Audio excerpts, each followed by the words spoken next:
हमारे home minister भी अब चुप हैं, मौन हैं। लेकिन मौन नहीं है, होम मिनिस्टर को यह जानकारी है कि ये दोनों बाप बेटा ने गुंडागर्दी का तांडव कर दिया था महाराष्ट्र में। तांडव चल रहा था। पालघर के साधुओं के ऊपर जो हमले हुए, वो देखने लायक हमले नहीं थे। पालघर में जो हुआ, इस दोनों बाप बेटे के संरक्षण में हुआ, देख रेख में हुआ, उन पर हमले करवाए गए और उसके खिलाफ कोई कार्रवाई नहीं हुई, कुछ नहीं हुआ। तो ये है दोनों बाप बेटा। ये दोनों बाप बेटा अब नगरकर के साथ मिलकर के ये प्लानिंग कर रहा है कि कल किसी भी तरीके से या तो तारीख बढ़ा दो या फटकार सुनकर के कुछ करो। लेकिन मित्रों, देवेंद्र फडणवीस को जनता का बहुत जबरदस्त दबाव है। इस बार बहुत भयंकर जनता का बहुत दबाव है और देवेंद्र फडणवीस अभी बदनाम हो रहे हैं, बहुत बदनाम हो रहे हैं। उनका जो कृत्य अभी चल रहा है देवेंद्र फडणवीस का, उनकी पत्नी के बारे में जो कुछ भी कहा जा रहा है, संघ में बड़ी चर्चा हो रही है इस मुद्दे पर। पत्नी का जो व्यवहार चल रहा है सार्वजनिक जीवन में, उसको लेकर के लोग आपत्ति कर रहे हैं, आपत्ति दर्ज कर रहे हैं। और मैं समझता हूं कि देवेंद्र फडणवीस जी बड़े संवेदनशील मुख्यमंत्री हैं, वो इस तरफ जरूर ध्यान देंगे कि क्या हो रहा है, क्या चल रहा है देश और समाज में, किस तरह से लोग चर्चाएं कर रहे हैं। और एक संवेदनशील मुख्यमंत्री को इस पर जरूर ध्यान देना चाहिए। मुख्यमंत्री की बड़ी आलोचना हो रही है दिशा के केस में, जो उनका व्यवहार है। मुख्यमंत्री अपने तरीके से कुछ भी नहीं कर रहे हैं, जो होम मिनिस्टर भी हैं, बहुत आलोचना हो रही है। अब देवेंद्र फडणवीस जी को लग रहा है कि नहीं साहब, अब हमें कुछ करना पड़ेगा और ये अब सर से पानी ऊपर चला जाएगा और अदालत मैनेज नहीं होगा, अदालत को मैनेज नहीं होने दिया जाएगा, क्योंकि तथ्य सामने है। मुश्किल ये है सरकार की, मुश्किल ये है सरकार की और मुंबई पुलिस की कि सामने जो क्यूआई नेटवर्क खड़ा है और supreme court high court litigant association के वकील खड़े हैं, इसे मैनेज कैसे करें, इसे मैनेज कैसे करें। अदालत तो तथ्यों पर चलेगी और अदालत के सामने तथ्य पेश किए जाएंगे, तथ्य साक्ष्य के ही आधार पर अदालत अपना निर्णय करेगी।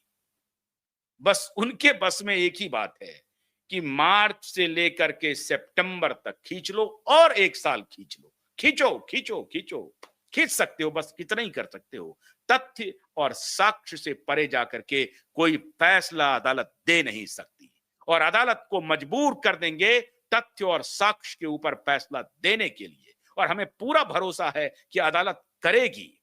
अदालत हमारी मांग को सुन रही है। देश के 140 करोड़ लोगों की अंतरात्मा की आवाज अदालत नकार नहीं सकती है, अदालत सुनेगी।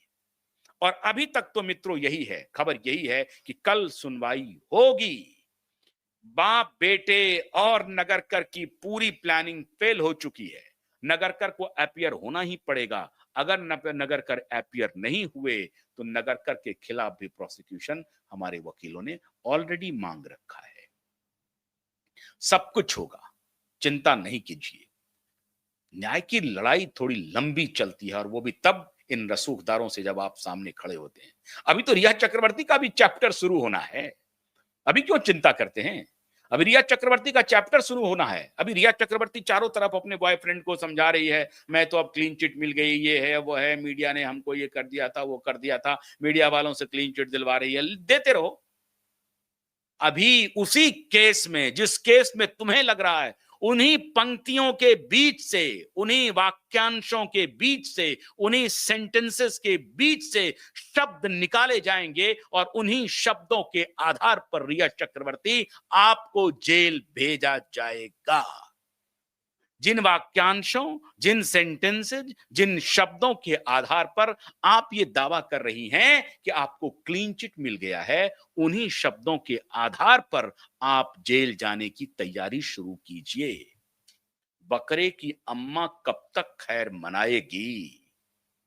जो पाप 2020 और 19 में किया गया, उसका अब प्रायश्चित करने का वक्त आ गया है और उसके लिए सजा भुगतने का भी वक्त आ गया है, बहुत दूर नहीं है। और मैं बार बार कह रहा हूं कि जो शक्तियां इस न्याय में अड़चन डालेगी, चाहे कोई कितना भी बड़ा क्यों ना हो, वो खुद ही मिट जाएगी। वो खुद ही मिट जाएगी। कैसे मिटेगी मुझे नहीं मालूम, लेकिन खुद ही मिट जाएगी। जो शक्तियां न्याय के आड़े आएगी, सत्य के रास्ते में खड़ी होगी, सत्य को दबाने की कोशिश की जाएगी, वो खुद ब खुद मिट जाएगी। क्योंकि दिशा और सुशांत की आत्मा ऊपर से देख रही है कि न्याय की लड़ाई कौन लड़ रहा है, न्याय के लिए किसने जिद ठानी है, और ये जिद हम लोगों की है, ये बेजा जाने वाली नहीं है। बड़ी से बड़ी शक्तियां ताकत लगा ले, लेकिन न्याय तो मिलेगा। तो कल 30 सितंबर का इंतजार कीजिए, हम लोग भी इंतजार कर रहे हैं। आप एक क्षण के लिए भी, एक पल के लिए भी अपने हौसले को गिराइए मत। सर को तान करके खड़े रहिए